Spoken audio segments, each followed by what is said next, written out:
Hello, everyone. This is Lala. If you hear anything from the back, don't mind. I'm just doing a few house things. Anyways, about 2 to 3 years ago, I don't know exactly when, I ranked all of the Total Drama cast regarding their gameplay potential and what they showed. So I essentially did a Total Drama game players tier ranking. And obviously, this was before the reboot seasons came out. So obviously, I watched, reviewed, thought about the two reboot seasons, and now I have to rank them in conglomeration with the other TD. So essentially, I need to update my TD players game player tier ranking for everyone. So I'm going to do that. It will be interesting to see where the reboot characters fit on the tier. Since honestly, I don't even know yet at this point. I might update some of the placements with some of the OG players from the first three generations, so that might be something to get to look forward to. And yeah, it'll be interesting to see if my opinions either changed or stay the same with the OGs, and to see where the reboot people end up. So, for this list pertaining the first three generations, I'm probably just going to play my commentary from a few years ago and then add some more of my commentary to see if my opinions either changed or not, or add any additional information.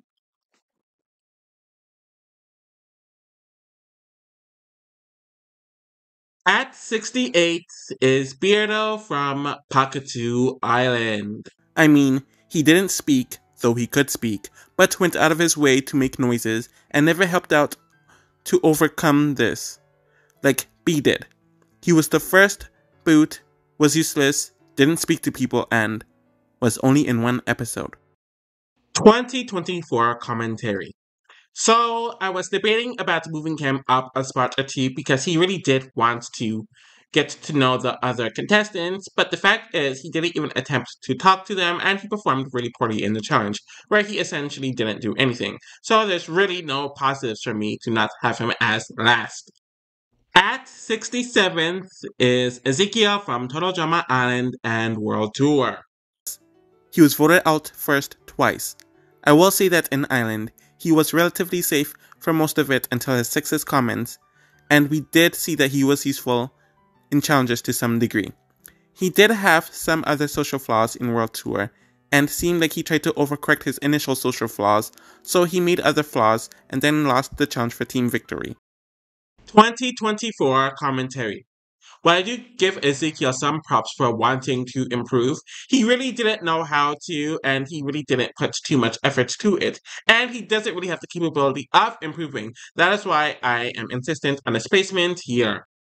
At 66 is Blaney from Total Drama World Tour. Blaney was not supposed to be a player. She debuted like 3/4 through the season at the merge, but she did make it through a vote, which is why she isn't last. She did have some cunning elements, but she had to use an illegal lines, and even that failed. Everyone hated her, and she was booted within 2 episodes. At 65th is Scary Girl, or otherwise known as Lauren, from Total Drama Island 2023 and 2024. So with her, she really didn't attempt to think of the game on a strategic lens. She was decent in some of the challenges, which is why she's a bit higher. But her socially, she was just beyond abysmal. I don't even have a word for it. And she really just kept out her teammates to the point where they really wanted nothing to do with her. I will give her props for trying to change up her strategy in the next season, with her trying to become more normal and her wanting to gain more bonds, but her doing this just keeps people out even more, and it caused her to be the first boot. Despite her knowing that she needed to change certain things, she really isn't able to do so, and no matter what she does, she just cannot convince people to socially like her, and there really isn't anything strategically to her. She's always someone that's going to do poorly, hence her being so low on the list, in addition to being a very early boot twice. At 64th is Leonard from Pakatu Island.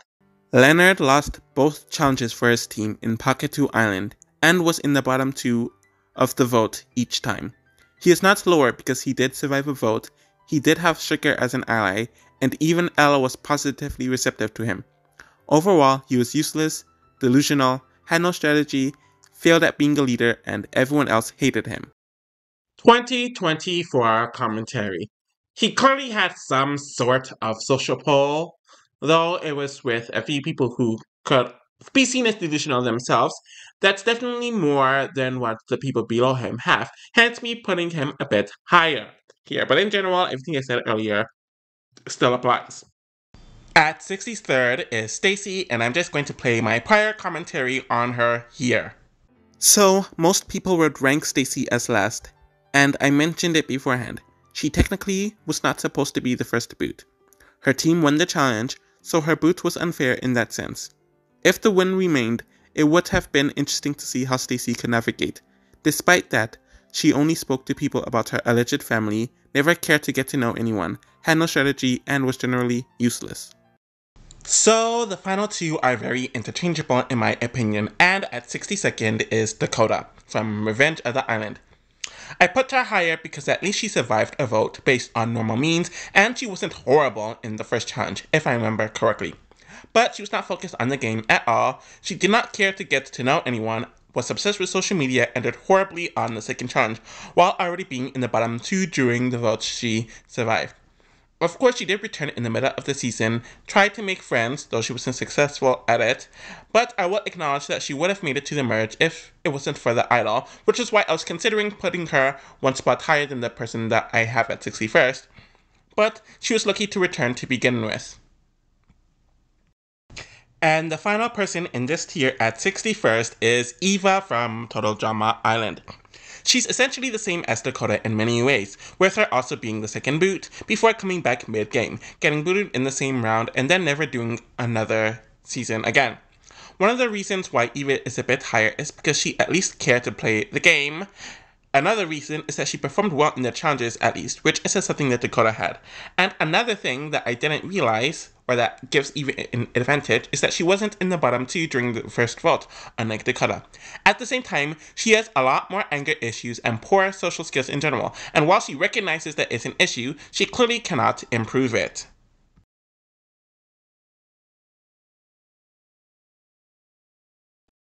At 60th is Sammy from Total Drama Pocket 2 Island. I remember on my last video, people were kind of shocked and kind of disappointed that I had her this, not only this low, but below her sister. But when you really looked at it, she really did nothing impressive. And when you're booted twice in 5 episodes, about like a third way through a season, it really just shows your lack of social skills and lack of strategy, but I might as well just play my old content here, because I don't really have anything else to add. She was voted out at the Kinesiwak's first ceremony because she did not make good connections on her team, and had to cheat, pretending to be her sister and poisoning her sister to make it further. And even then, she still didn't gain any additional allies or do anything noteworthy on her own. She was voted out twice, in 5 episodes, only had Jasmine on her side, and just didn't have what it takes to make it far. At 59th is Rodney from Pocket 2 Island. I generally don't have anything to talk about him. I don't like talking about him much, so I'm just going to play my old commentary on him. What is there to say about Rodney? When he did speak, all he did was ramble about the other girls having non-existent crushes on him, and he provoked the chicken in his final episode to get them to lose. He is physically strong, but never really used it, and was poor at virtually everything else. He is only higher than Sammy because he was not voted out in the first ceremony. At 58th and 57th place is Katie and Sadie, and in that order.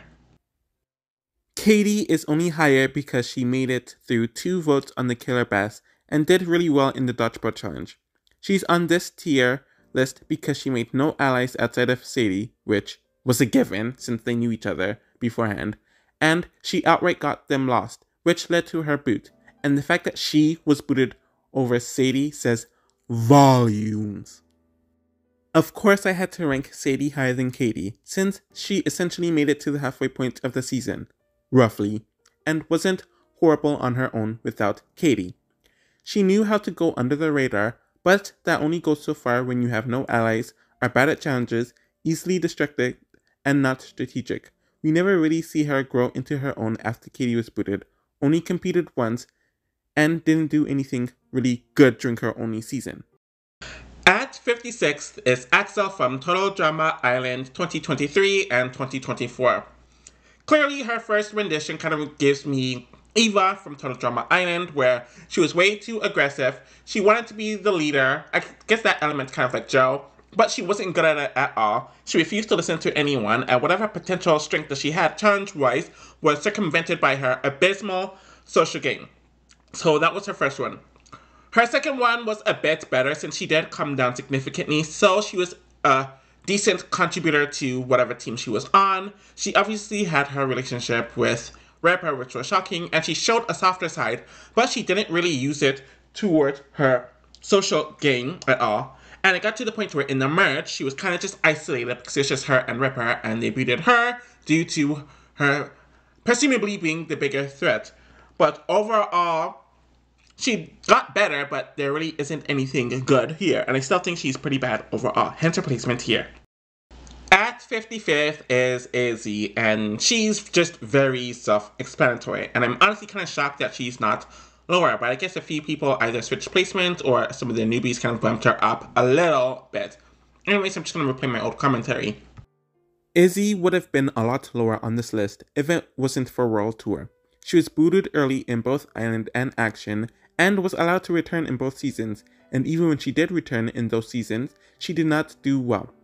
In both of those seasons, Izzy stood out in a very bad way, was easily distracted, was not good socially, and was not good in challenges.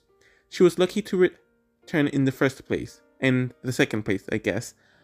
But in World Tour, she actually went under the radar, was not useless, and was on a winning team. If she was not disqualified, she could have made it further, and there's no indication that she was on the bottom of that tribe.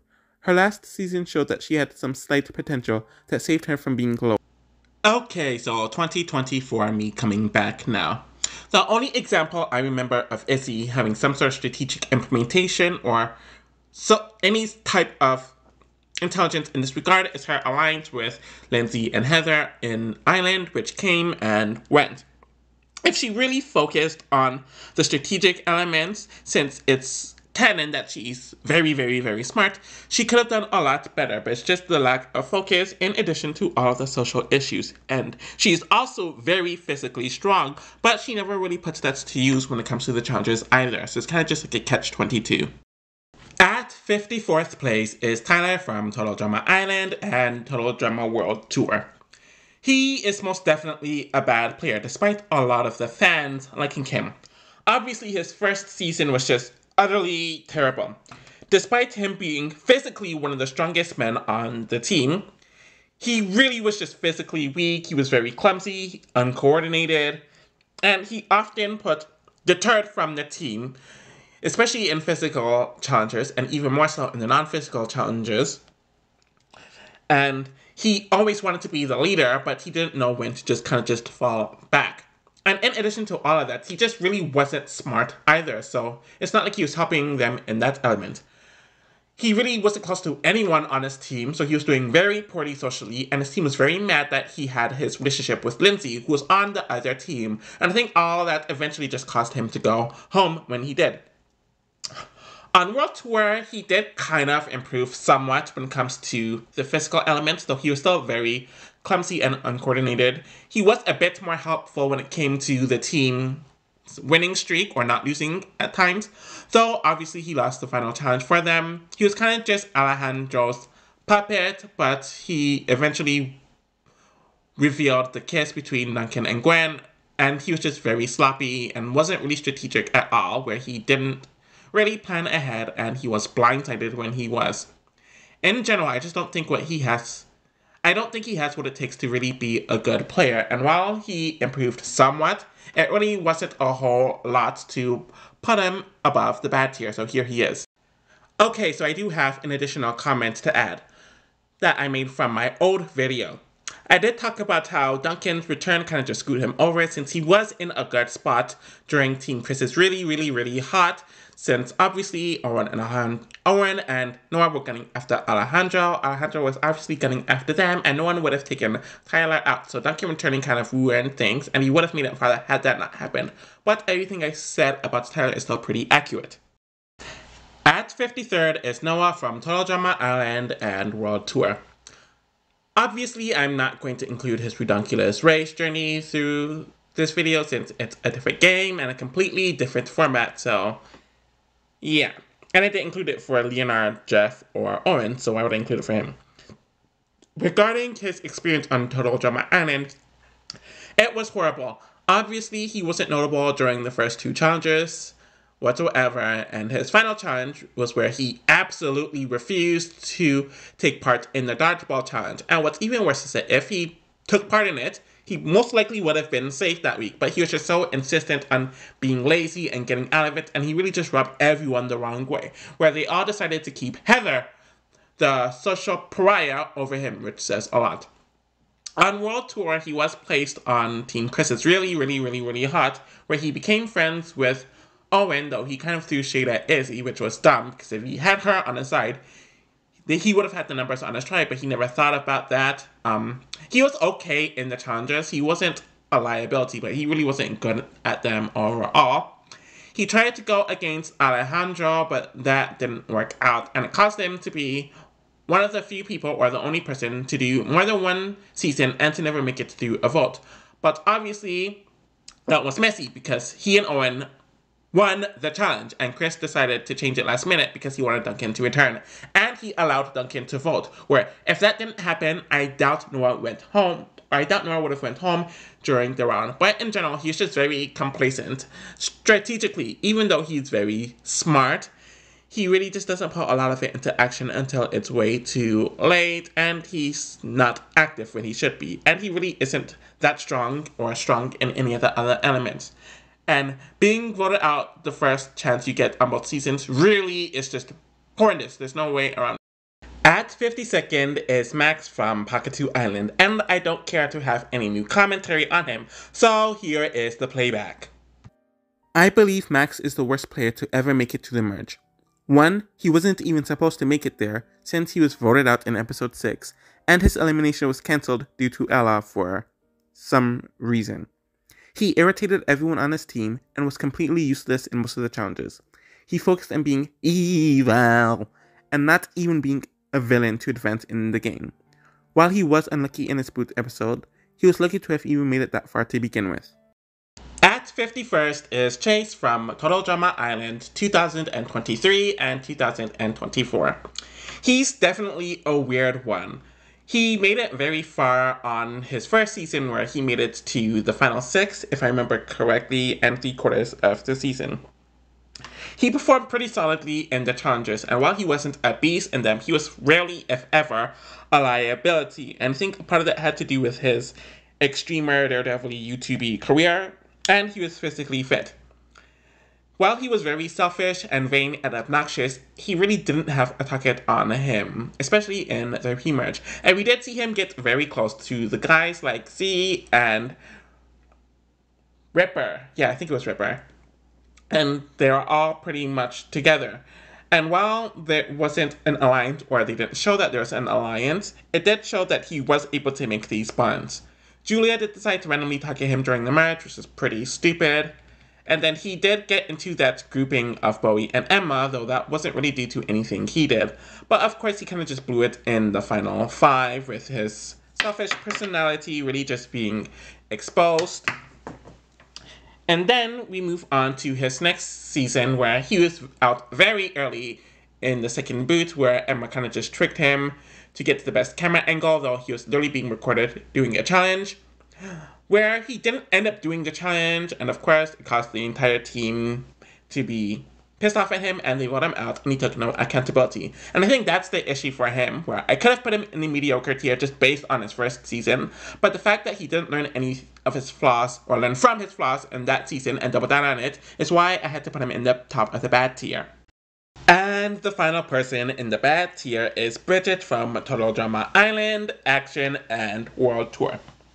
So I'm going to play my commentary from my first video a bit later, but I think my overall viewpoint of her now is Bridget isn't male identified, but she is very male centered, if you can get the difference, where She is someone where if she's by herself, she can really focus on the game, focus on her friendships, and focus on her relationships. But once a man that she's interested in is in her periphery, all that kind of goes out the window. And we saw that on Action and World Tour. And even outside of that, she herself was never really strategic. So when you have someone who isn't strategic, is pretty clumsy, and is very easily distracted by men that she's attracted to, it just causes for a bunch of issues. And now I'm going to play my older commentary. I mentioned in the past how she actually played a good game in Island, but having a one solid to good game in one season out of 3 does not take away from her abysmal performances in both Action and World Tour. She spent all of her time kissing Jeff to the point of them becoming first boots, though I think she would have lasted if only one person went home in that vote, and being too focused on Alejandro in World Tour to the point of abandoning her team and losing the challenge for her team, and overall being the third one voted out. Bridget gets distracted easily, is too naive, and doesn't have a killer instinct.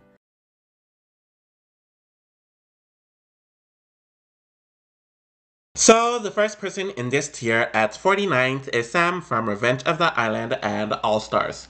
So obviously he is a 2-time pre-juror, and based off of that, he should be lower. But despite that, there are elements in both of his seasons where he did show potential for more, and he was unlucky with certain circumstances. I'm just going to play my older commentary because I don't care to delve too much into Sam. Sorry for saying pre-juror, I clearly meant pre-merger. He actually played a decent game in Revenge of the Island, despite being on the losing team, as he was able to go under the radar for a while and was able to get along with different types of people and have several skills that came in handy at points.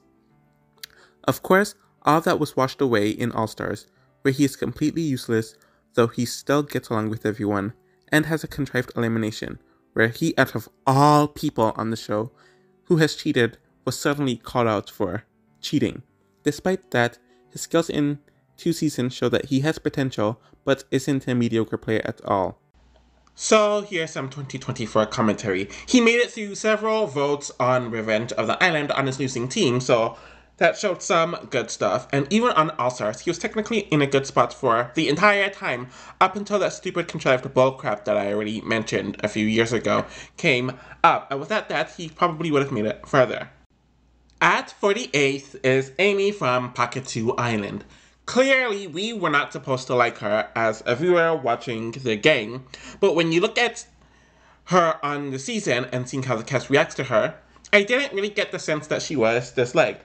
Clearly, they believed everything she said over Sammy, and she was able to get enough votes to boot Sammy over herself. And clearly, the only reason why Amy was booted was because Sammy literally poisoned Amy, and Amy wasn't allowed to speak because her esophagus was getting closed up, and Chris allowed Sammy to cheat. But imagine what would have happened if Sammy was gone. Who knows how much longer Amy could have lasted. The thing with her that puts her here and very low on this tier is that while she did show some good manipulation skills, she didn't really use it for the game. She mainly used it to get revenge on her sister. And she did cause them to lose the challenge. So she's kind of here just due to all of that. At 47th is Dawn from Revenge of the Island. She is definitely an interesting one. I don't really remember her being notable in either direction when it comes to the challenges, and she did survive a few votes during her time on the show, despite being on a losing team, so that's clearly a positive somewhere. She was under the radar on her team, and she did bond with some people enough where it seemed like she was cordial with them, with people like Brick and Lightning, and she wasn't targeted whatsoever until the very end, where Scott clearly set her up. But there are some huge social holes that were apparent throughout her time on the show that she really couldn't ignore, and I don't recall her ever really being strategic. If she came back, which obviously isn't happening now, I could see her improving from her mistakes, since she is a very empathetic person, and she isn't someone who's going to be a detriment in the challenges, and she knows how to lay it under the radar. Hence her being here, as she really wasn't bad, but she really wasn't good either. And there's some promise. At 46th is B from Revenge of the Island. I'm honestly shocked that I put B ahead of Don in both rankings, but I guess it's because he's better in the challenges and he's more strategic when it comes to executing performances in the challenges. But when it comes to the other stuff, I'll just let the old me say it. B's biggest issue is that he doesn't talk, and it's not like Burrito, who just chooses to not speak through noise, though he can speak. If he was able to speak, he could have defended himself against Scott's accusations. At the same time, the toxic rats clearly respected his presence on the team, and he was a huge help for them, while also not being a target by any of the others. With this, and being good at challenges, he has potential to be a good player, but his one social flaw, and of lack of time of him being in the competition, has him here. At 45th is Nichelle from Total Drama Island 2023 and 2024. She is kind of like Sam because, like him, she's a pre-merger on both of the seasons, but there are little tidbits here and there that indicate that she could do better in another situation, and she isn't all bad. So on her first season, it didn't really seem like she was a target at all, and it seemed like she was pretty well liked with how people raved on her acting stories and whatnot. But she went home because she really just blew the last challenge when it came to her physicality and crying about how a stunt did everything for her, so she was the obvious boot there. On her second season, she was a clear competition beast as she won her team a lot of the challenges, and even when they did lose, she was never a reason as to why they lost. We didn't really see her make any notable interactions with people, but we did see her not cause any problems whatsoever at all. And the only reason why she was a pre-merger twice is because she quit on her final season, or on her second season, where she would have made it to the merge otherwise, and who knows how far she could have gone, since it didn't seem like she annoyed anyone socially at that point in the season outside of Julia, but she really doesn't count, and she could have won her way there. Her main issue is that she doesn't really have strong ties, and she never actually focuses on the strategy in order to make it further in the game. So that is why she is here. I do have an additional comment of her, where she actually has the skill to recognize her flaw or a flaw and actively improve on it, which is something that is really seen not only just on Total Drama, but on reality TV shows in general. So that's very commendable of her, and it's another reason why she is here. At 44th is Trent from Total Drama Island and Action, and I'm going to let my older commentary state what I feel about him in general. Trent is a weird one. On his first season, he had a relatively solid social game as he got along with guys and girls, but wasn't the closest to many of them, but that's still fine. He was a relatively poor challenge performer, but he was able to go under the radar. We all know how him being naive and tricked caused him to be booted in that season. In Action, he was actually a pretty good challenge performer when he tried, and his team respected him, but he lacked focus for the game, and let his relationship with Gwen become more important, to the point of him playing painfully poorly, hence him getting booted and throwing challenges. If he focused, he could have done some damage in the game. Trent's issue is his lack of individuality, not only just as a character, but as a competitor in this game, where he throws his game aside for his relationship with Gwen, and he's very on the surface with everything when it comes to strategy and other relationships. Hence why he can never live up to his full potential if he just focused, since he does have a lot of the skills to be at least a mediocre to a solid player. At 43rd is Jo from Revenge of the Island and All Stars. I actually moved her down compared to the person who is above her, where initially I had Jeff lower than her, but here I switched them, as I do think Jo has a bit more negatives. Overall, Jo isn't a bad player or a lower tier player, but she isn't an upper tier player either, and I think she has shown more skills to be put in the mediocre tier, but she still has some glaring negatives, hence her being in this tier. And I'm just going to let my old commentary play out when it comes to Jo. Jo's biggest issue is that she jumps the gun on turning on her allies way too quickly. We see this with Lightning twice in 2 seasons, and she reveals that this is her plan with Cameron and Brick in the beginning. It bites her in the butt way too much, and she lacks social grace, even compared to people who are just as awful as she is. Jo's strengths are that she is self-interested, strategic, wants to win, and is very good at challenges, for the most part. This excelled her throughout most of the 4th season. She has potential to really dominate if she holds back her tendencies to cut people unnecessarily and is a bit more gracious socially.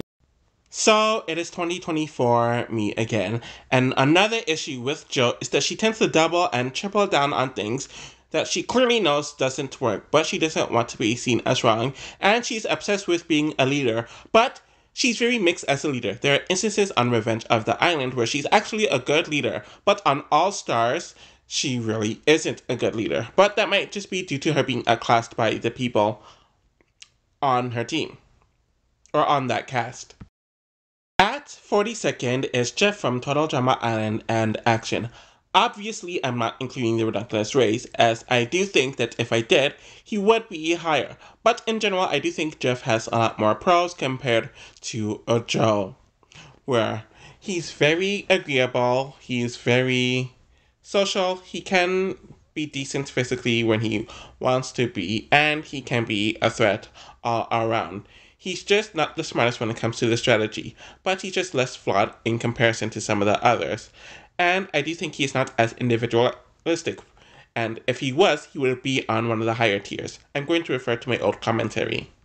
Jeff has more of a benefit compared to his girlfriend, since he only has one bad season due to him not competing for a 3rd season.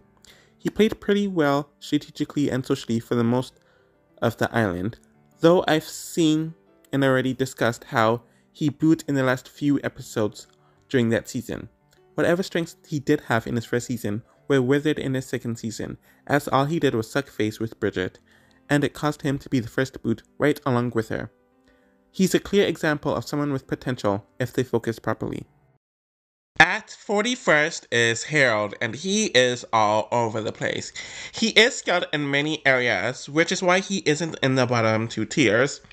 But he is severely flawed as well, which is why he isn't in one of the upper 3 tiers.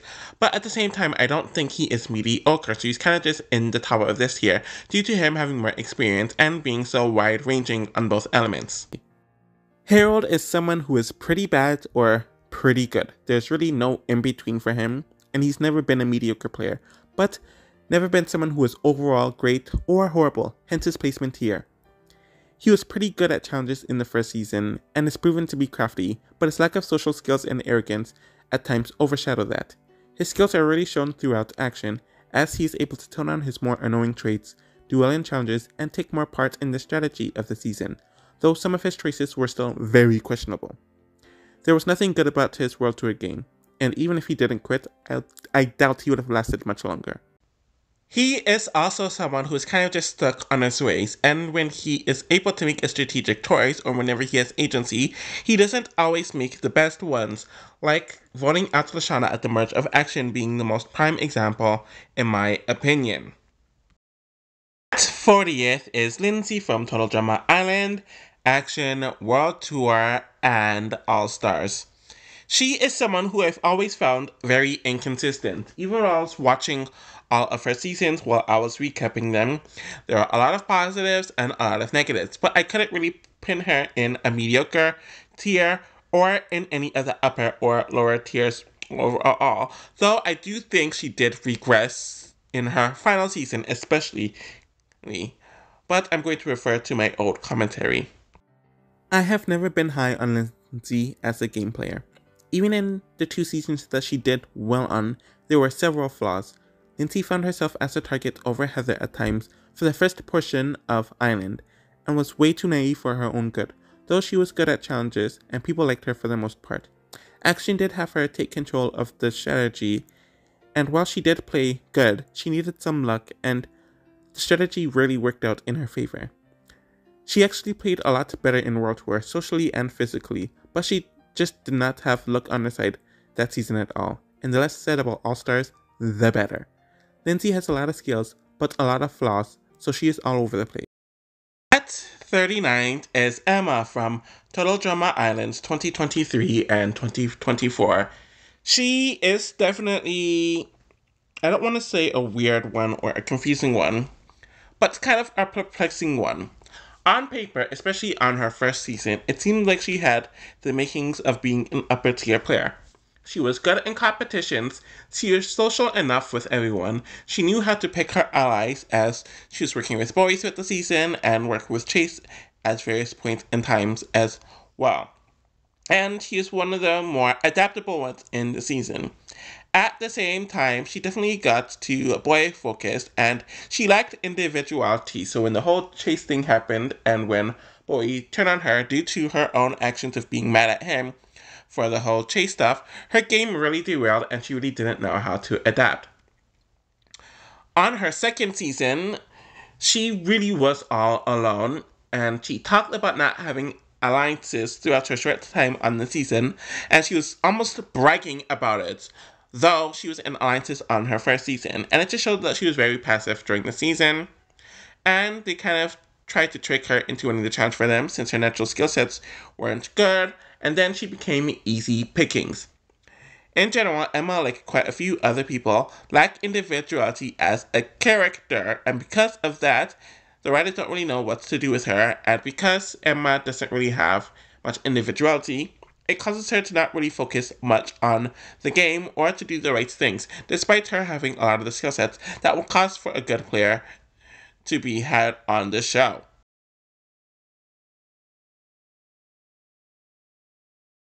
So the first person in this tier at 38 is Anne Maria from Revenge of the Island. Honestly, I didn't know where to put her, and I did think about putting her lower, but she wasn't really abhorrently bad, she wasn't awful, I don't feel like she has any potential to do better, or she was robbed in any sort of way. So I guess she's just at the bottom of the mediocre tier, which I guess fits now since she made it halfway through the season and didn't really do much in either direction, but I'll just play my old commentary. Anne Maria is on this tier for the same reason Brick is. I don't think she has potential to be a better player, and she wasn't really unlucky, so she is at the bottom of the mediocre tier with him. Anne Maria is actually pretty good at challenges when she focuses on it, and it played a part in her team's winning streak. Her social skills need some serious work, and she was at the bottom of her team, though Joe was a good shield for her. She decided to quit over a diamond, and while some may claim that she was unlucky, Anne Maria would have been booted in the 8th episode anyways, and didn't focus on the strategy at all, but she isn't awful or great, hence her placement here. At 37th is Topher from Pakatu Island. So I literally had him at 34th, and I switched him literally right before I recorded his part, but he's kind of similar to Anne Maria in the effect that he really isn't bad or awful, but he doesn't have any other potential, and he is, of course, not in the upper 3 tier, so he would be fitting here. I put him at the bottom because I feel like he has less positive traits compared to everyone else on this tier, and I feel like due to his lack of interactions that were shown on screen, I don't have much to say about him overall, but I will refer to some of my old commentary, since I do feel like a lot of that is what I agree with, but my stock in him has dropped a bit lower, especially with the inclusion of some of the new cast. Topher is very similar to the two other people. I don't think he was unlucky.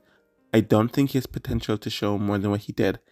They were all mid-season boots, and neither were very focused people. It's hard to talk about him since he barely interacted with the cast, and he sometimes would leave the challenges to focus on Chris as the host. When he does challenges, he's pretty solid at them. He was able to go under the radar on Team Kino Siwak and made it through several votes, so he wasn't doing anything to piss people off. This was the case even in his final episode until he actively blew it because he got the call that's going to change his life. He has some strategy and cunningness, but it was never used on the actual game.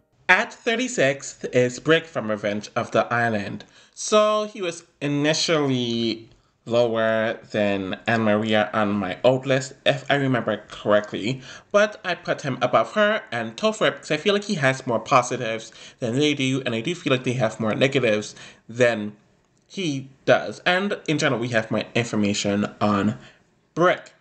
So that is why I put him high, since I do think he has a bit more room to grow and a bit more room to do a bit better on another season. But everything pertaining to my old commentary sticks, and speaking of my old commentary, let's listen to it. So, Brick is here instead of the lower tier because I don't think he has potential to be better and wasn't unlucky whatsoever. From what we have seen, he is a mediocre player. He's a very strong, athletic person and is nice, so he can get along with different types of people and causes him to be in a decent position throughout the season. At the same time, he actively put himself in a worse position where he would have been safe had he just left things alone. He decided to quit over something no one cared about, and was lucky to be spared, though it caused him to be swapped on the losing team, hence putting himself in danger. His recklessness and impulsiveness are huge flaws, and it caused him to be a mid-season boot instead of making it to the merge, which he would have done so easily if he didn't take himself out and was just on the maggots the entire time. At 35th is Millie from TDI 2023 and 2024. So when it came to her first season, I was higher on her gameplay than most other people because I do recognize that being a coaster and flying under the radar is a very intentional strategy that does work a lot of times on these reality TV shows, especially when you are very aware of it, since she knew that she didn't need to win certain challenges because she was safe, and that is definitely good to use. And when you have that option, you should definitely use it and let the bigger targets take themselves out. At the same time, Melly really only had Priya as a bond, and she didn't really build social capital with most of the cast. And due to that, she was kind of an easy person to vote for, which is why in the merge portion of the first season, she was in the bottom two quite a few times. And while there are times where you can throw a competition, there needs to be some times where you can kick it up, and she rarely, if ever, did that. And then when it came time for her to play on her own in the finals, she obviously lost.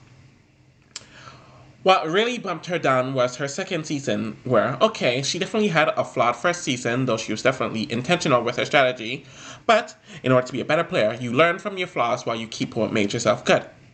Priya gave her a whole notepad for her to study and to use so she could do better in the game and so she can thrive and so she can become a better player. Millie didn't even attempt to read it, so she didn't care to improve our mistakes and she didn't even care to fully take accountability for her flaws so she could do better, not only just for herself, but for her ally as well. She built whatever social capital that she had in the second episode where she pushed Damien down the most dangerous tube when she was supposed to go down the tube herself, but she just took the cowardly way out. And while she definitely did own up to it, she was definitely weak in the challenges and she really just degressed instead of progressing. So that is why she is in the very, very bottom of the mediocre tier. And I could have put her in the bad tier, but I do think she has a bit more positives than some of the others below her, and she showed some intentionality, which did work at times during her time on the show. At 34th is Z from Total Drama Island 2023 and 2024.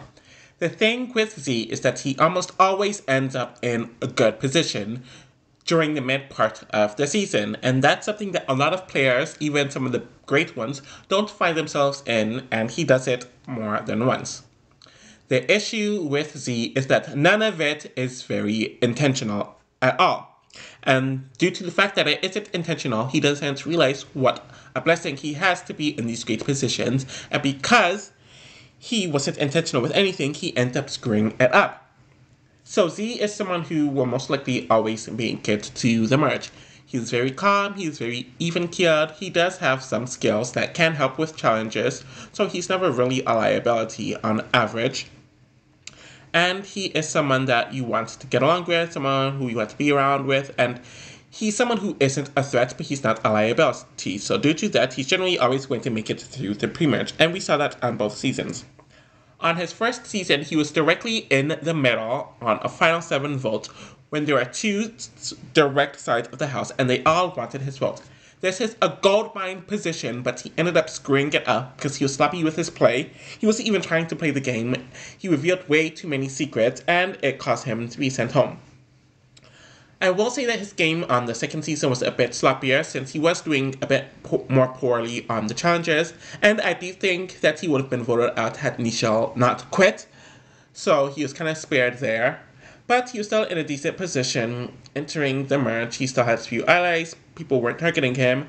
But then he got involved in that whole Caleb situation, and he could have just exposed Caleb and left it at that. But then he started the repeated pattern of spilling too many secrets and blabbering too much, which caused him to reveal everything about everyone in the cast and Chris, if I remember correctly, so that caused him to go home. And due to the fact that he did this twice, it shows that, okay, one, he's not capable of learning from his mistakes and growing as a player, and two, it also means that this is a consistent issue of him. So if his positives are consistent and his flaws, which are more pronounced and are also consistent, I definitely have to bump him down a bit, hence him being closer to the bottom of this tier. At 33rd is Ella from Pakatu Island. So she is an interesting case because I don't recall her ever actively trying to play a game because she was kind of stuck in her fairy tale world. But despite that, she was on a very good position when it comes to her team, and she was on the winning team. And if it wasn't for the situation that happened with Sugar, I do think she would have made a deep run on the show. And I do think that if she focused, she could be actually a very decent player. But due to that fact, I can only put her here. But she is higher than some of the others because she made a lot less mistakes and is less sloppy. But in general, I'm just going to refer to my old commentary. Just from what I saw, she was mediocre overall. A decent challenge performer, a pretty good social player, and had absolutely no strategy or self-interest. I think she was too willfully naive to the point where it caused her to be disqualified, though she was unlucky with the rules she was given. I do think she would have lasted quite a bit longer, but there's nothing that showed me that she's anything above a mediocre player. Her singing and fairy tale elements also annoyed people, so that was a flaw with her social skills. At 32nd is Ripper from Total Drama Island 2023 and 2024. So his first game was definitely bad, as if I remember correctly, he was in the bottom 2 for every round that he was eligible for before he was booted in the first actual merge vote. And he was on this position because he was pretty sexist towards the women on his team, and he also thought that he was so much better than everyone else on his team, even some of the other men, and he made fun of people who he perceived to be as nerds, when those quote-unquote nerds were obviously going to be good in some elements of the game that he wasn't good at. Despite this, he did show that he was aware of the strategy that was taking place on the season, so he was definitely aware on that element, and he definitely had his connections with people like Z and Chase, which he did maintain, and I did think that was impressive, and he did have some good moments when it comes to the challenges. He was really bumped up due to his second season, where he definitely come down with making fun of the nerd and his overall gross behavior, and it definitely worked, where he was more socially likable compared to how he was on the first season, and he was definitely more useful as well. At the same time, when he got with Axel, he lost focus and he lost the momentum he was gaining on a gameplay point of view, so that kind of derailed. But even despite that, he wasn't the target. They voted out Axel, and they kept him. And he had to be the one who quit when she left. I do think he would have made it quite a bit further had he not quit, since he would have been on his own and he would have had the chance to focus. But due to the fact that he decided to quit when he probably would have done decently without her, just showed that he lacked focus. But his second season definitely bumped him up here. So he's overall has bits and pieces of a decent enough player, but I don't think he has potential for more, and he doesn't really fit in the bottom 2 tiers or the higher 3 tiers, so here he is. At 31st is Lightning from Revenge of the Island and All-Stars. Honestly, it does make sense that he and Ripper are kind of back-to-back here, since I do think that they have a lot of the similar flaws and strengths. Lightning has this moment where he can be decent strategically and has a hold over what's happening, and he is definitely self-interested.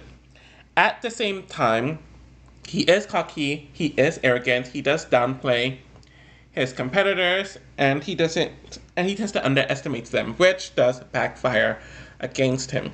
At the same time, he does have moments where he can get along decently with his teammates, and I think that is one of the reasons why he was able to make it through so many votes on Revenge of the Island while he was consistently on the losing team. And if I remember correctly, he was the only person who remained on the toxic rats the entire time, and he made it through all those votes. So Lightning was doing something impressive there.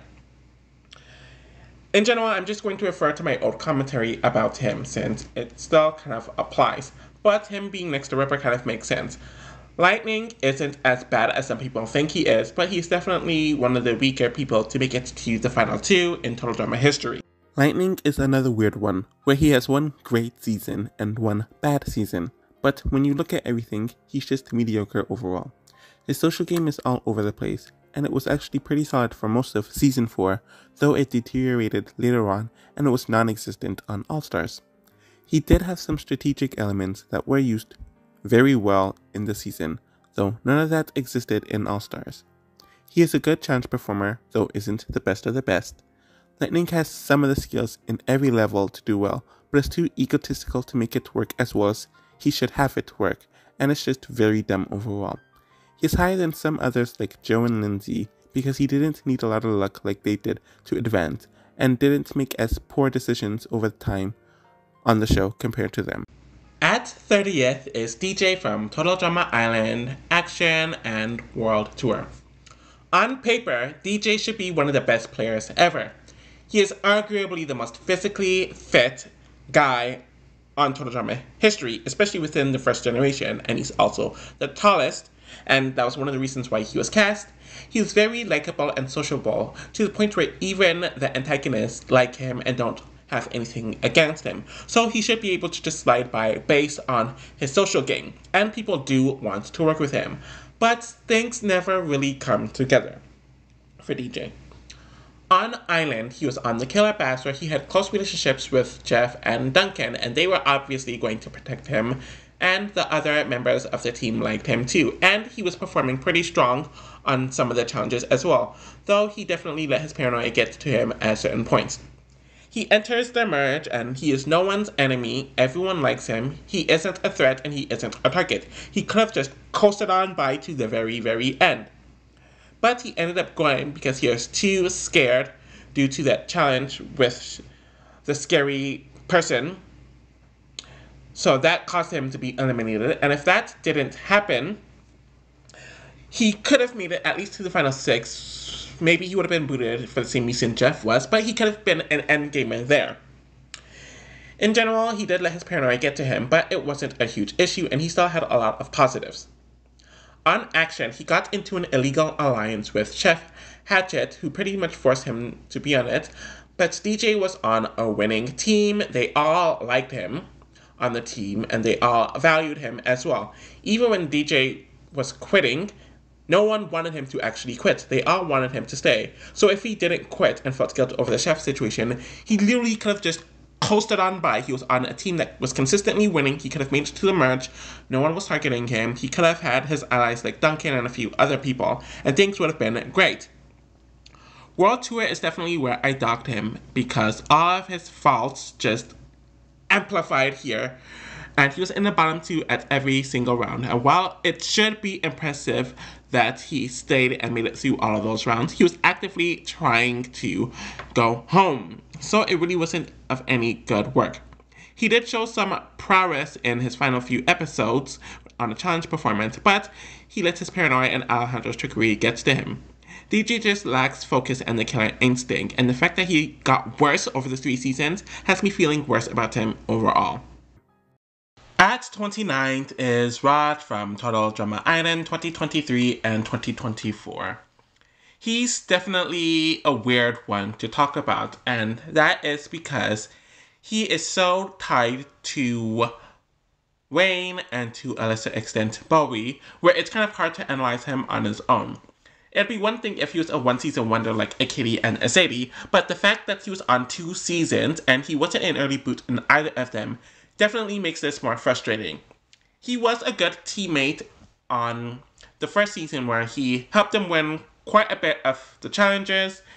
He, of course, had his bond with Wayne, and he built a bond with Bowie, but it wasn't really used for gameplay purposes, so I can't give him a whole lot of credit there. But he was DQ'd because of his injury, where he most likely would have made it a lot further had that not happened. On the second season, he, of course, put Bowie on his team with Wayne as well, and that's a very solid voting block. And I would give him props for that if he used it for strategic benefit, but he didn't. It became clear throughout the season that he needed Bowie to lead and direct him strategically, and he wasn't picking up on anything at all. And he wasn't even really that impressive on the challenges. When Bowie was booted, he was essentially lost, but he was safe for so many of the merge votes, and no one was ever targeting him. But it's mainly due to him not being a threat, and they decided to vote him out, and they don't even tell us why. I feel like compared to Wayne, he had more chances to have more agency over the game due to his connection with Bowie and due to him being perceived as a bit smarter in the intelligence department than Wayne, but he's so passive and it seems like he's a bit more codependent as well. So that's kind of why I hold it more against him and why he's lower than Wayne here. But there really isn't much of a difference between either. At 28th is Wayne from Total Drama Island 2023 and 2024. Most of what I said about Raj definitely applies to Wayne. He was also pretty good on the challenges during his first season, but I felt like he was the more distinct leader comparatively to the two of them, since he was coming up with a lot of the strategies. So I was thinking that, okay, he has strategic implementation, but it was mainly regarding challenges instead of the actual social dynamics and the strategic dynamics of the cast. But he really wasn't going anywhere anytime soon. It seemed like he was in a very good position on his team, and once the merge happened, it didn't really seem like he was the target for that round, so he could have made it a lot farther in the season. Unfortunately, something happened in the second season where he came off dumber than ever. He really wasn't performing well in the challenges, and whatever potential for leadership that he showed on the last season was essentially gone here. He was a part of the 3-person voting block on his team, and he wasn't a target, partially due to that. But in general, he was seen as a non-threat overall, so he was kind of just left alone. And that remained the case throughout the season. No one really respected him, and they didn't really see him as a contender. But we didn't find this out until the finale. Almost the entire cast liked him, so he had some sort of social game, and it was apparently a very good social game. It just sucks that we never actually saw it, but you can say that this kind of helped him win, since a lot of the cast decided to be on his team, and they helped him get to the end. So you could say that he has social potential, and he let his social game win the game. My issue is it really wasn't intentional. He and Raj on paper have a lot of good qualities, so they could become at least a solid player, kind of like Z, but they are less self-destructive than Z, but they really just aren't very smart either.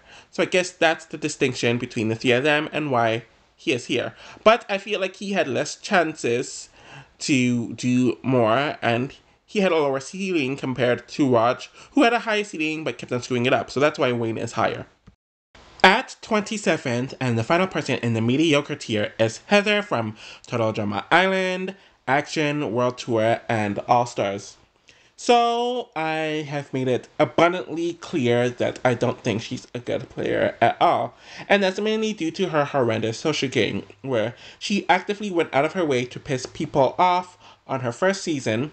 On her second season, when she was a loner, she didn't really do much to work her way back into the good graces of people, though she was definitely given the cold shoulder on that season. On World Tour, she was still vehemently hated on her team and on the cast in general, where she was supposed to be voted out during the first chance that they got, but Chris saved her. And it wasn't until chaos around her happened where she managed to find herself in a decent enough position.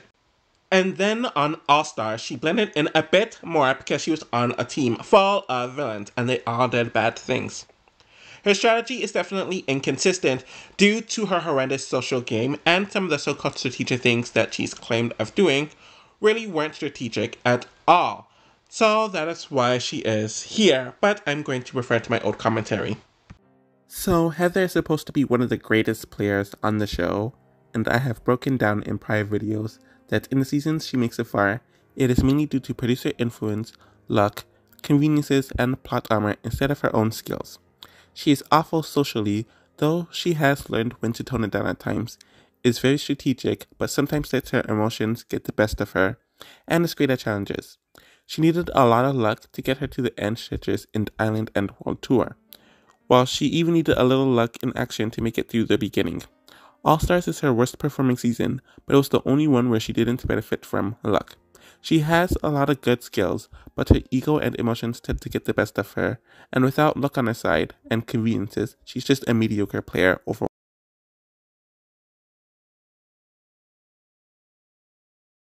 So the first person in this tier at 26 is Dave from Pakatu Island, and he is an interesting one. Despite him being a huge germaphobe and a huge phobe of a lot of things, he was actually pretty solid as a player. He was on the winning team. He did contribute to his team wins, and even when they lost, he was never like the worst person ever. He had ties to people, and he was kind of just middle of the road. The main thing with him is that he just lacked focus in general, and due to that, it caused him to lose any sort of potential he had. And in his final round, he would have stayed over Sky, since they were planning on voting her out, but he was the one who decided to campaign for himself to get voted out, and I believe he even voted himself out. He was more focused on love and show mantis rather than the game, which sucks because I think he would have been decent and he could have been better as a player and potentially made it further had he been more focused, but that it is what it is with him, I guess. At 25th is Damien from Total Drama Island 2023 and 2024. So the whole basis of his first season was that he signed up for something that he really had no idea what he was getting into, as he only did it for a dare. But he was scared shitless of everything that the show consisted of, mainly regarding the scary challenges and the strategic elements of the game. He kept on wanting to go home during his short time on the season, but despite that, his team really liked him and they thought that he was a useful ally, not only just when it comes to the challenges, but as a teammate as well, and they really enjoyed his company. He had a lot of potential, and he ended up showing that potential in his final challenge, but that is when they finally granted his wish to vote him out, when he was just starting to get into the game. So based off of his arc on his first season, it was clear that he was going to do some big things in the second season, and he was going to use off his potential, and I feel like it's kind of half and half with that on his second season. Yes, he easily skated to the merge, he had some good performances in the challenges, and he was still very well liked and well positioned. At the same time, I don't really recall him ever taking the reins in the game. He wasn't making a whole lot of active allies, and yes, he did gain the idol, but that was the main thing he did with it. He ended up losing it, and he kind of just let things happen around him. So, in combination of everything, that is kind of why I have him on the lower end of the solid tier, since I don't think that he has more potential to be in the upper two tiers, and he's still relatively flawed and it's a bit too passive for me to place him anywhere other than the low solid tier. At 24th is Caleb from Total Drama Island 2023 and 2024. So based on his short appearance on the first season, you would think that he would do very, very, very well. He's very good looking, he is very fit, and it seemed like he was getting along with people pretty well. But Bowie decided to make a huge move very early on, and it caused him to be blindsided. Though technically he didn't really do much wrong here, despite him being the first boot. This caused a lot of people to have high expectations of him in the second season, and I will say that he definitely lived up to his potential when it comes to the challenges, as he won many of them throughout the season, especially in the merge, and he always contributed when he was a teammate. He did talk about wanting an alliance, and that's how his relationship with Priya started at first, but then it started becoming to the point where he only focused on Priya, and while he was in an alliance or an agreement or a deal, whatever, with Julia during the last third of the season, he was kind of manipulated into doing so, and we didn't really see him speak to many people on the actual season, so he didn't have many close ties.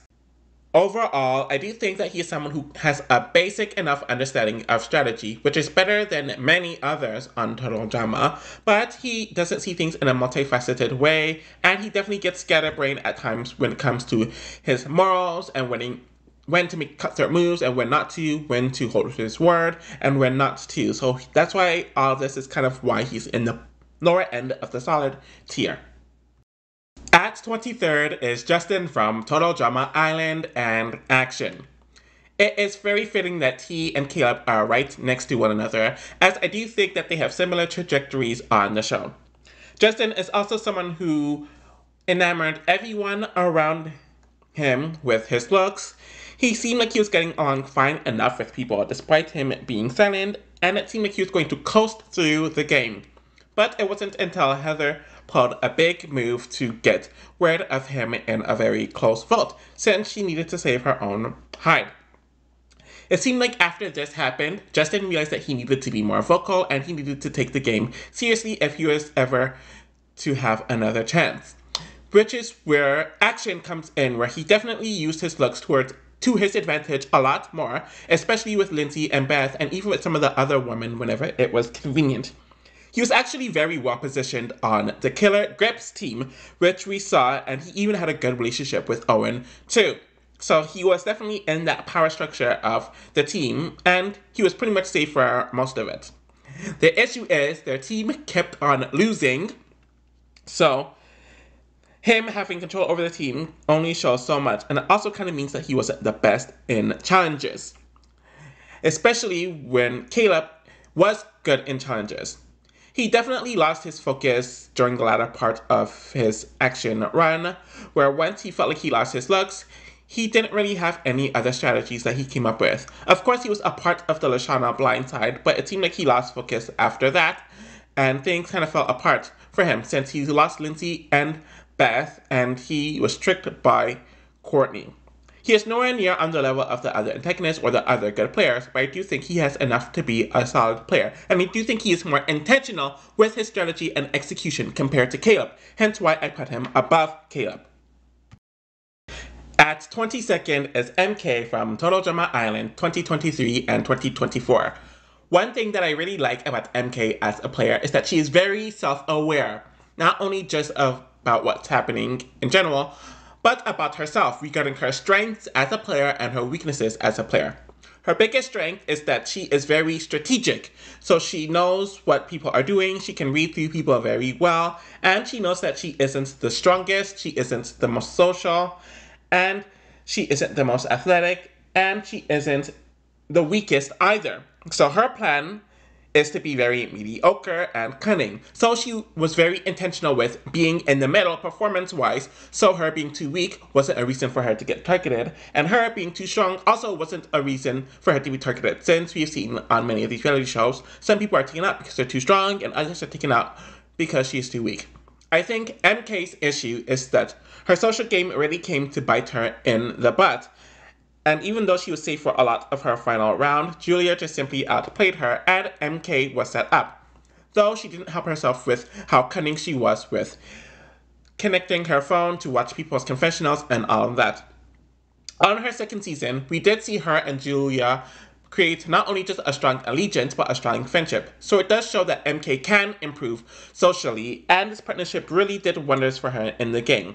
Of course, she relied on cheating, but Chris clearly allowed it, so I guess I can't fault her if she's not being punished for it. And she was performing better as a teammate when it comes to the challenges. She and Julia made a lot of moves together, and they definitely needed one another's help.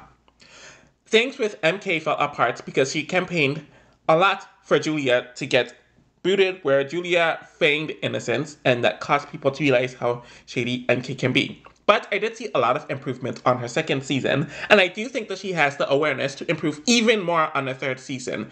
Hence why she is higher than people who technically made it further than her on her seasons, or even just on Total Drama in general, since she has really strong traits. But there's a few holes in there, but I think she could improve on them.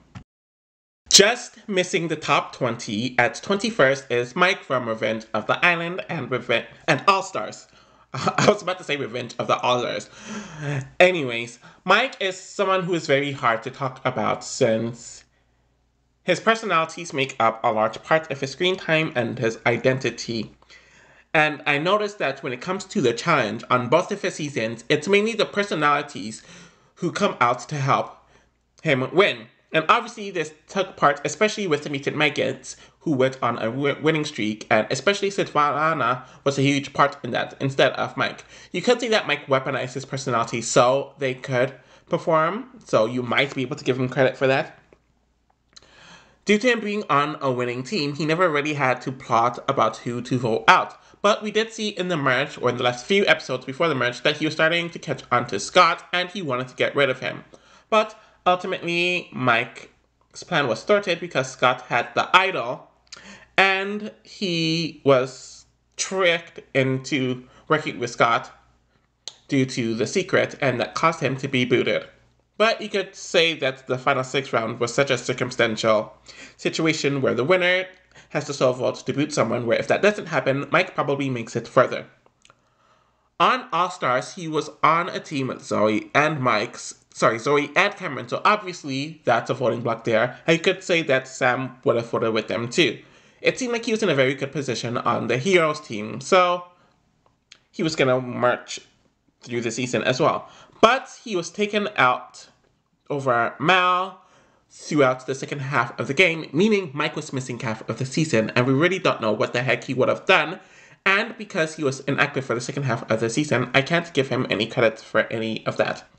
Overall, I do think Mike is solid all around overall, hence him being high on the list, but he never really does anything that would warrant him being a top 20 player or in the higher 2 tiers. Just barely making it to the top 20 is Sierra from World Tour and All-Stars. So on my prior video, I mentioned that I was shocked that I placed her higher than Alejandro, and I could change their placement based on my mood, and yeah, I'm doing exactly that a few years later. I even have her below Courtney. So my thing with Sierra is that on paper, she can be one of the best players ever. She is very physically strong, she is very intelligent, she knows the strategy and the meta element of total drama, she can easily read through the other contestants and their motivations, so she can't be easily bullshitted.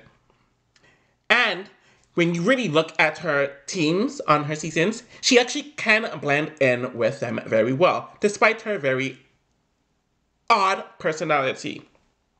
Of course, her creepiness really rubs pretty much everyone the wrong way, and it really dampers her social game. But when you look at the seasons, it never really caused her to be targeted. She was on the winning team on World Tour via Team Amazon, and a lot of that was due to her performance.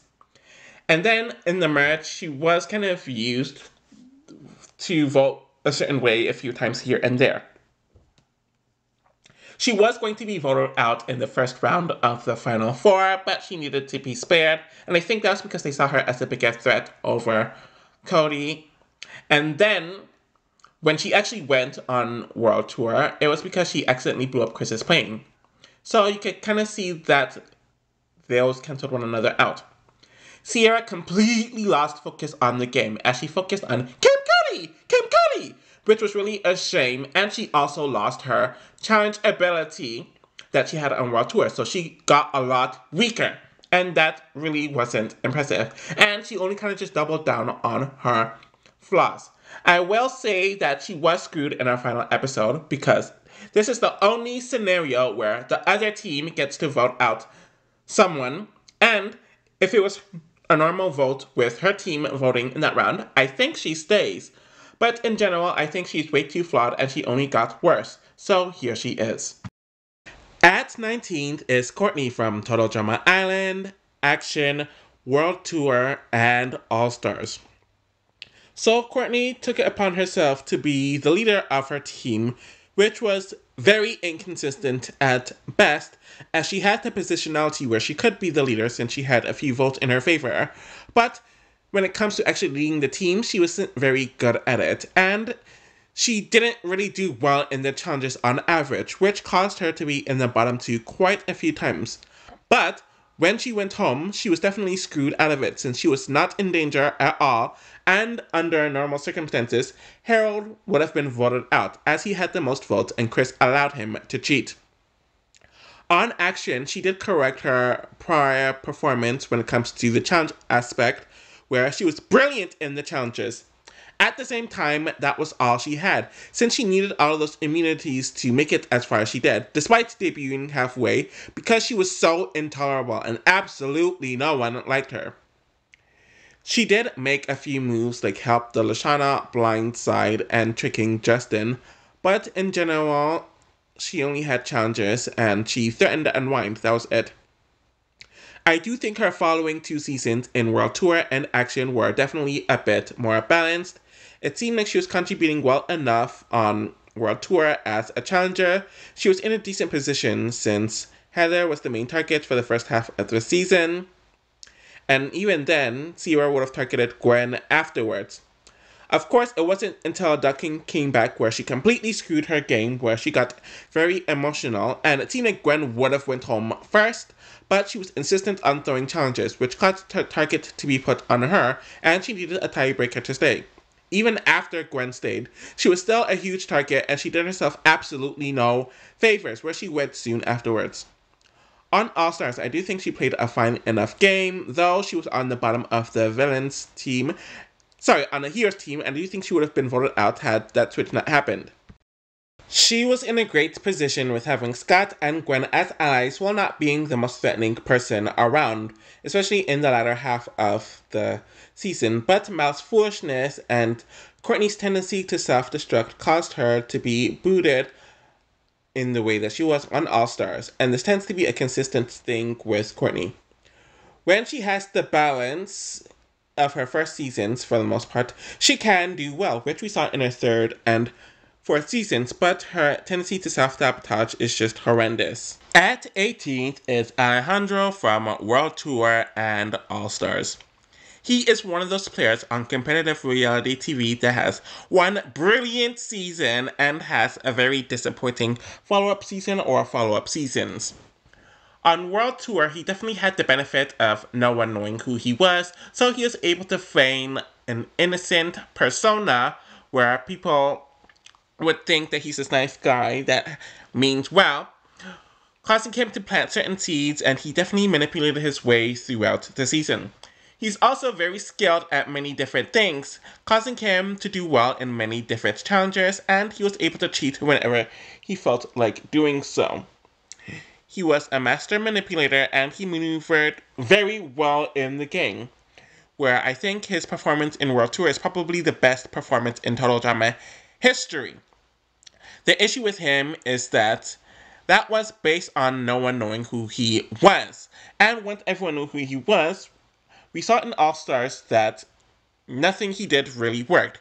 He was a loner throughout the entire season, and he had a huge target on him from the sand boot onwards, where if Chris didn't care about Sam's cheating, which we know he didn't, in other prior and future cheating examples, Alejandro would have been gone fourth. He needed the idol to make it through the Heather vote.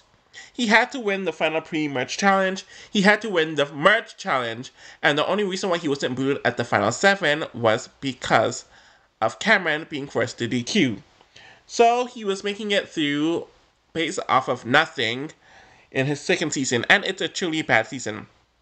Despite all that, he did show that he did have some skills, and he's still one of the better players, hence why he is here, but he's nowhere near a top 10 or a top 5 player, like many others would have him under. At 17th is Julia from Total Drama Island 2023 and 2024. Okay, so she was clearly the main antagonist of the first season, but she had her true card for about the first half of the season, but she did end up exposing herself in the 6th episode, or maybe it was the 5th, but I believe her butt was on the line. Was it for losing the challenge? I don't know exactly why, but she was clearly about to go home in the 6th episode, but she was able to set up MK so she could stay over her, and I did find that move to be impressive. What she did afterwards was completely show her ass and be the vile person that she is without any consideration of the social game, which was why she needed to win so many challenges from that point onwards to make it to the final 4, and I do dock her for that. At the same time, I do think that she knew how to position herself, and she managed to make herself a free agent throughout the merge portion of the season, so she was able to kind of maneuver there jump aboard with a duo or an individual and then flip. So I found that to be interesting. The reason why she is this high or higher than someone like an Alejandro is because, unlike him, she was able to repeat it again. One, she was able to make amends with MK and they became legit friends and allies throughout the season, which is more than what Alejandro did, and it was a very smart move on her part. Of course, she was allowed to cheat, which honestly was just kind of lame in my opinion, but if Chris didn't dock them, Chris didn't dock them. In the merge, she really wasn't a target, though everyone knew how she was. But here's another issue that I have with her. She made all these moves, like making the letter to send, what's her name? Nichelle home. She was able to set up Damien to go home and steal his idol. And she made all these moves throughout the second half of the season, but we never actually saw it, which kind of takes away it and it makes it come off more like a Deus Ex Machina. Of course, she was able to weaponize Caleb throughout the last third of the season, and I did find that to be interesting enough. So, in general, despite her being a bad person that she vocalized and that she shows, she's still able to weaponize her position pretty well. Though I don't like the Deus Ex Machinas and her over-reliance on things like competitions at certain points in times. At 16th is Owen from Total Drama Island Action and World Tour. Obviously, I'm not including the spin-off here, but even then, it wouldn't have made much of a difference. On Island, honestly, I felt like he was a coaster. He was never the best in challenges, and he was never the worst in challenges, though he had his moments where he did perform poorly and well in certain challenges, especially when he was on the Screaming Gophers. And he was social enough, but I don't think I would say he had a good social game. He was liked enough, but I wouldn't say he was hugely well liked. That's kind of just on a general basis, since I don't recall many people that he was inherently close to. He kind of just made it on by, which is fine. And because of who he was next to, the antisocial and kind of grumpy Gwen, they all wanted him to win. But he was seen as a social threat, or a social person who was a threat, kind of like a Jeff was in the Final Six. Though you could say that he only made a fire due to him being a writer's pet, but we're pretending like that's not the case. Honestly, in action, I do feel like he played pretty poorly, to be honest. He definitely cost them a few challenges, and he wasn't higher up on the hierarchy in the Killer Grips team. He had his relationship with Justin, but he never utilized it to anything. And if he was smart, he would have gotten Izzy and Justin on the same page, but he never even attempted to do that. Honestly, an element of him was screwed over with Courtney coming back and her being immunity. But if Courtney doesn't return, literally everything that happened in the 13th episode still happens. Owen's at the bottom of his team, he causes the team to lose, and then he would have gotten booted anyways. And then he comes back late in the season to be a spy for Chris, which was just very lame. On World Tour, he was okay. He wasn't at the bottom of his team, but he was in the middle of his team. And he had his moments. He was kind of just a coaster there too, but someone who was relatively reliable. He was starting to catch on to Alejandro and certain things that was happening in the game. So I do give him props for being more aware, but ultimately it was all for naught. And he ended up getting booted as the merge boot. Owen's pretty consistent, and he doesn't have as many faults as some of the others, but I would be lying if I say that he would be in the top 2 tiers, and there are definitely some circumstances where he was very lucky to get to where he did on his seasons, hence his position here. At 15th is Lashana from Total Drama Island Action and World Tour. She is someone who peaked in her first season and then declined the more she did. And you can look at her placements for each of her 3 seasons to see this. Though when you look into it, she did show some more positive elements in her other 2 seasons in comparison. So Lashana thrived socially, and she was great as a Screaming Gopher's teammate when it comes to the challenges and just being a good teammate. She did win a few challenges during the merge, so she continued that momentum. She was able to make alliances and bring people on her side, as she did try to be strategic in the merge, but ultimately I do think she was a bit behind on the strategic point of view, and it kind of bit her in the butt, which we saw with the Bridget foot. Even despite that, she still made it to the end game, and she essentially needed to be screwed out to be voted out in the final 5, which was unfortunate, since who knows how much further she could have made it if things were normal during that final 5 round. On Total Drama Action, she was on a team that was on a winning streak, and she was very well positioned on that team, as she had her ex-lover, or somewhat lover, Harold. She had her best friend Gwen there, and everyone really liked her. But Lashana did start to become more strategic this season, but it came at the behest of her social game, where she really got exposed and people did not like her, where it caused her to be a target for a few votes in the middle of the season. I will say that she did recover from her social blunders, and she was able to get in good with Beth and Lindsay again, but Harold turned on her, which was a bad move, and she got outplayed there. On World Tour, she was on a losing team, and while I do give her credit for making it through a few votes, and she still had some good challenge performances there, she definitely let her emotions get to her during the season. She was a lot more naive, but I do think that she was also unlucky with how things went with Team Victory, since it did look like things were rigged against him, and whenever they weren't last, that was conveniently when they decided to make it a reward challenge. Despite all of that, Lashana is still pretty well-rounded, but putting together the pieces is kind of the issue for her. So the final person in this tier at 14th is Bowie from Total Drama Island 2023 and 2024.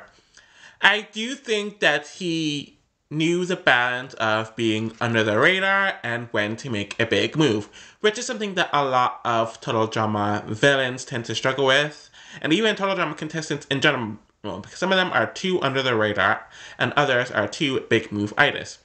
We saw him make that big move to send Caleb home first, and then afterwards he was kind of just chilling. He had his alliance with Emma, he got close with Raj and Wayne via extension, and he really did contribute in the challenges, so there's really no reason to target him. Ultimately, he did get in the crosshairs of Julia, and people realized what a threat he was. So that didn't really work out after a while. And he also made the move right at the end of revealing Millie's book, causing Millie and Priya to go against one another, causing for him to skate to the finals easier. The unfortunate thing is everyone watched his season and was able to compare notes by the time the second season came by, so he definitely had a big target on him. Despite that, he was able to choose a team that he was in the middle of the power structure of, so he wasn't in danger of ever going home during the team's portion, and he did perform well in the challenges. He was stuck with Julia and MK, and he was kind of working with them, and then kind of wasn't working with them, and then he was close to winning the merge challenge, but ultimately he was kind of just outplayed by Julia and MK, and he couldn't escape the target that overcame him. But I do think he played the position that he was in during the first half of his second season pretty well, despite everything else. And I do think that he is willing to learn, since he was trying to play a cleaner game during his second season, and adapting your game isn't something that I see a lot of Total Drama people do in general.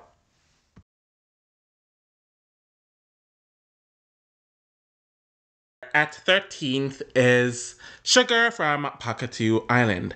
I feel like she is someone who benefited from the cast that she was on, because they're all very samey and their sense of reality is very thin, which is one of the reasons why she is so low on this specific tier. But at the same time, you can't take away from what she has done, as she was clearly the most fluid person on the cast from a strategic and a gameplay point of view.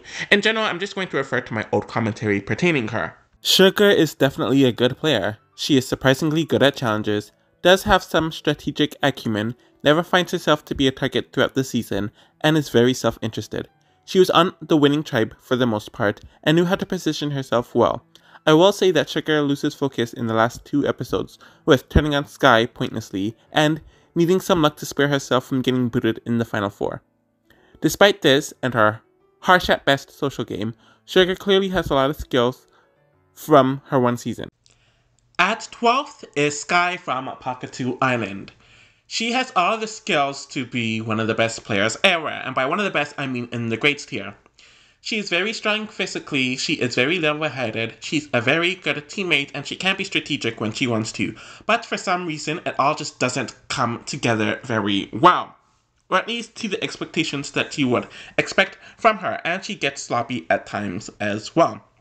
I don't really have too much to say about Sky, and I'm just going to refer to my old commentary about her, which I think sums it up pretty well. Sky is also a very good player. Not only is she athletic, but she is good at challenges, has a relatively good social game, is well positioned for a majority of the game, and even managed to make it up once that she slips around the merge, and has some strategic acumen. Sky cannot balance her relationship with Dave on a strategic and a romantic manner to the point where she almost goes home at the final 6. The final 7, I mean. She recovers greatly after this, but it just shows that she's not the best when things get to a tipping point and out of her control. Just missing the top 10 at 11th is Cody from Total Drama Island and Total Drama World Tour.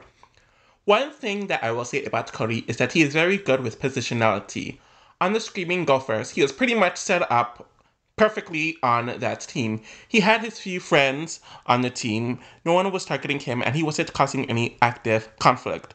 And I already discussed in the past that he went home due to a very contrived situation.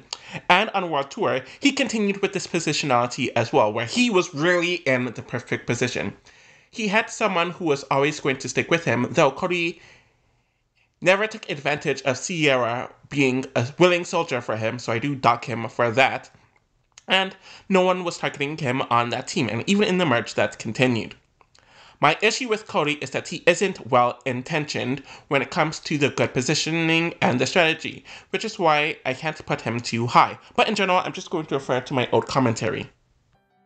Cody is someone who naturally has the skills to go far. He is unthreatening, gets along with virtually everyone, and was in a decent position throughout the first season. He literally only goes because they need to keep Heather around, and a bear mauls him, which he obviously has no control over. When he returned in World Tour, he had his moments where he was useful, though he became really weak as the season went on, at least in challenges. He was in a good position throughout the entire season, as no one targeted him and people wanted to use him as a vote, while he was strong socially. He hid behind the others who made more mistakes and caused him to get to the end. I think his biggest fault in the season was that he never took the reins, and after a while it just made him look weak, and he was essentially powerless. So, the first person in our top 10 is Scarlett from Pakatu Island. Honestly, it is so crazy that she is in the top 10, since she only did one season and her most memorable moment is her going evil. But she has the one season, that's the only thing we can look at, and from what she did on the season, it is very impressive. I will say that she really lacked the social bonds, so that's definitely a hindrance I do hold against her, but she really wasn't making enemies throughout the season. She knew her strengths, she knew her weaknesses, she intentionally used both to her benefit, and it caused her to make it to the end game. I'm going to refer to my old commentary for more details, and I do feel pretty justified putting her here, despite the huge moment. Scarlett was actually a very good player on Pakatu Island. She downplayed her personality and capabilities to blend in on Team Kinosi Wag and to lessen her target. She had great instincts and reads on everyone around her, and she was actually pretty good in challenges. No one had her on their radar, meaning she could have skated to the very end. Of course, Scarlett's downfall was her going evil for no reason. It just shows that she couldn't pretend for much longer, and she got herself disqualified. Yeah. At 9th is Beth from Total Drama Island and Action. I don't know if people think that she is underrated as a player, specifically as a player, since I do see some people giving her props while others think she is weaker. On Island, she was definitely stuck with Heather and Lindsay, which definitely wasn't a good move, but then she decided to move on, and she was able to infiltrate herself onto the other side, which I do think is impressive, but then she got screwed over with that convenient BS, kind of like Cody was. It is rare for people to successfully pivot on competitive reality TV, but she did it, and she didn't know about the cursed tiki thing, which was told when she wasn't around, and when she asked if she missed anything in the Creek episode, she wasn't told about it. On Action, she was on the Killer Grips, where she had a good structure with Lindsay and Justin, and she also had good relationships with other people as well. So she was never in danger of going home, despite losing consistently and having to go through several elimination ceremonies. She did start to kick it up at the end of the season when it comes to the competition wins, and she did move on from Justin when he became a sinking ship, so I did find that impressive. And she was starting to get in close enough with Harold during the mid-merge, and she was able to get in good with Lashana as well.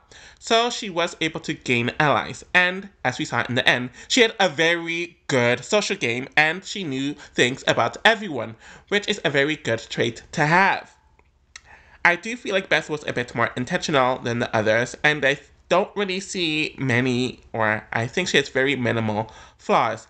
In general, her highs aren't as high as some of the others, and she can be a bit naive, hence her being here. At 8th is Cameron from Total Drama Revenge of the Island and All Stars. When it comes to his winning game, it might be the best one thus far. Of course, he started off the season in a poor position due to him being very weak physically and not knowing much about the world, but he was on the winning tribe, and it gave him some time to not only make some friends on his team, but to prove his worth in a lot of the challenges, so he became well positioned pretty quickly. When it came time for the merge, he was definitely starting to plot. He knew Scott was an issue, and then he did get in good with Jo, but realized that Jo was a problem and he needed to turn on her, with, of course, Lightning's help. And then there was a situation where Cameron kind of stole Lightning's victory, and then those two started going back and forth, and then Cameron ended up winning in a pretty dominant fashion in comparison to Lightning. Cameron showed that he was well-rounded, he grew socially, he was good competitively, and he was pretty good strategically as well. Unfortunately, a lot of his skill set started to deteriorate in All-Stars, where he wasn't anywhere close to being as strong when it comes to the challenge department, and his strategic ability did decline as well, especially with him letting Mal trick him, and him blabbing information a bit too much. But that was always kind of an issue with Cameron even on his first season. I will say that despite all that, he was still well positioned on his team, with Mike and Zoe being on his team. Sierra also had a thing for him, but he didn't really use that towards his advantage. And he would have made it a lot further if it wasn't for Mal being allowed to trick the votes, or to steal the votes a la Harold on him in the merge vote, but that didn't matter. And if Cameron didn't get injured, he would have made it to the final 6 at least, and he could have made it further. So despite all that, he was always well positioned, and I do think he's one of the better and more consistent players overall, hence him being here. And the final person in this tier at 7th is Scott from Total Drama Revenge of the Island and Total Drama All-Stars. He is one of the few people to have made it to the end game, especially the final 4, twice in a season, and these are his only 2 seasons, so that alone makes him impressive. And what makes him even more impressive is that he did it with 2 completely different strategies. On Revenge of the Island, he decided to play a very ruthless game, where he kind of went the presumed Russell Hunt strategy of throwing every challenge so he could be seen as a lot less threatening and weak. And throwing challenges definitely isn't ideal, and the only way that this could have worked is if you were very well positioned on your team, and Scott was well positioned on the Toxic Rats, hence him being able to make it through so many different votes, and him being able to get rid of the people who are threats to him and who are on to him. He then was swapped onto the mutant maggots, where he definitely got a hold on to Zoe, which was impressive, but he rubbed Mike and Cameron the wrong way, and they essentially voted him out. But he had the idol, so he saved himself there. Then he was able to boot Mike, but I think that only happened due to the specific circumstances of that challenge, where the winner of that challenge had the sole vote. After that, I do think Scott kind of fell off with his strategy, as he became way too laser focused on Zoe for the final 2 episodes, and he kind of lost focus.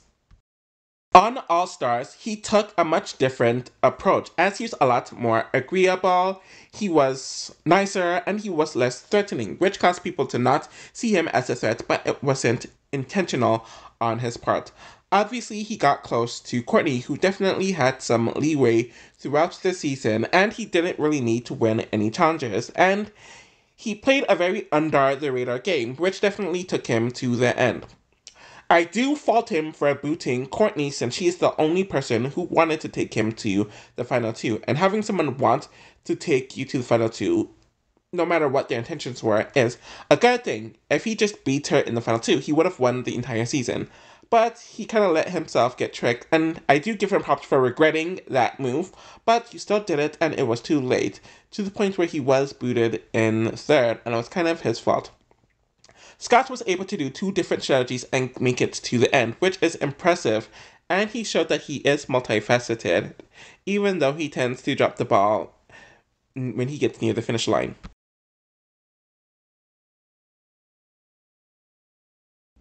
Just missing the top 5 at 6th place is Sean from Pakatu Island. I don't know if he comes off looking great because of the cast that he was in, which is just very crazy, where if he was on any other cast, he would be the odd one out. But he definitely seemed more normal and more rational and can perform, and he is very multifaceted. In general, I'm just going to refer to my older commentary regarding him, since I don't have much new to say. Sean is a weird one to talk about, in my opinion. Like, he was very good at challenges, to the point where almost came off as God playing, was on a winning team, and he was decently positioned, but he didn't even play the game half the time, and was more worried about a non-existent zombie apocalypse. Anyways, he has natural instinct and is always on his toes, which is good to use as a fuel for the game. His mediocre social skills, though not bad and he still relatively got along with people, and a tendency to get distracted are knocks against him, but he's just very dominant. Just making it to the top 5 is Jasmine from Pakatu Island. She is definitely someone that came off as more sane and normal amongst the cast that she was in, and I do feel like she kind of used that to her benefit. Obviously, she knew that because she was so tall and imposing, people would feel intimidated by her, so she had to come off very softly when she interacted with people, and she was automatically put in the position of a leader, which I do think that she weaponized towards her benefit, and it made her a very worthy ally and teammate for her team, which became important once they started going on a losing streak. She was strong in the challenges, which was consistent throughout the entire season. I will say that she is lower because there are times where she kind of loses track, which we saw in the middle of the season, but I do think that she is pretty multifaceted and would do well on most seasons, hence her position here. And I feel like she's arguably the only one out of the Pakatu cast who would do fine on other seasons. She has the social skills, she has the challenges, and she can learn strategically, though that's probably her weaker element. At 4th place is Gwen from Total Drama Island, Action, World Tour, and All Stars.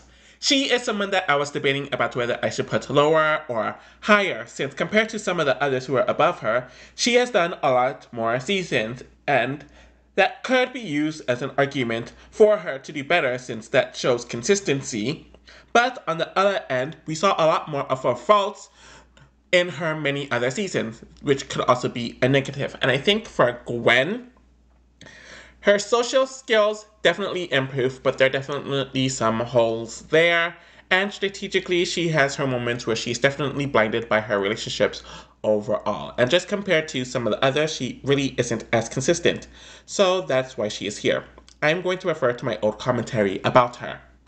Gwen is someone that shocked me, though she shouldn't have. She played an impeccable game in Island, from the challenges to strategy to improving her social game and not needing luck to thrive. She was even playing well in action before she actively decided to ruin it, to get herself sent home, and even though she still almost stays, but letting her relationship issues take over is a fault of hers. She was playing relatively well in World Tour in all facets, but of course the love triangle ruined things, but she actively decided to bring Dickin back, when she would have made it a lot further had she not brought him back.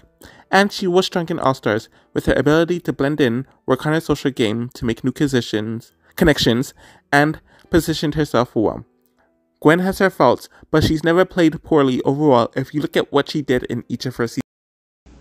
At third, I have Priya from Total Drama Island 2023 and 2024.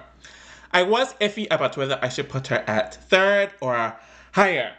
When you look at her, she was literally born to have all the skills she needed to do well in Total Drama, especially from a competitive point of view, due to her parents literally training her for this. And she definitely held her own in the challenges, especially when she was on a team. So in that case, she lived up to her expectations. Strategically, she was always active and she wanted to plan things out, but I don't think it was her strongest suit, especially in her first season. Despite all of that, she had a good social game and she was able to make it to the end. Even some people claiming that she dragged Millie to the end with her. On the second season, she still made it to the final four, despite winning the previous season.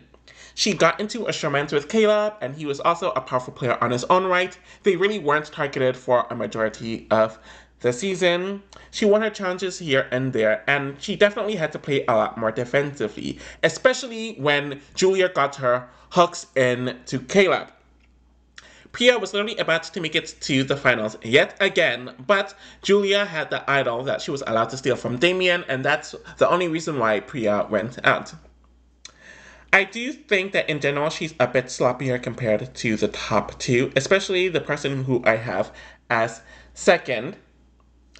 And I don't know if she could repeat this as well because she showed her card so early, and she automatically comes off as threatening, especially compared to the person that I have as second. And she also doesn't have the best control of her emotions. That's why I'm ranking her here and not second. So, my top two has not changed despite there being a whole new cast and 2 new seasons, and at second place, yet again, is Zoe from Revenge of the Island and All Stars.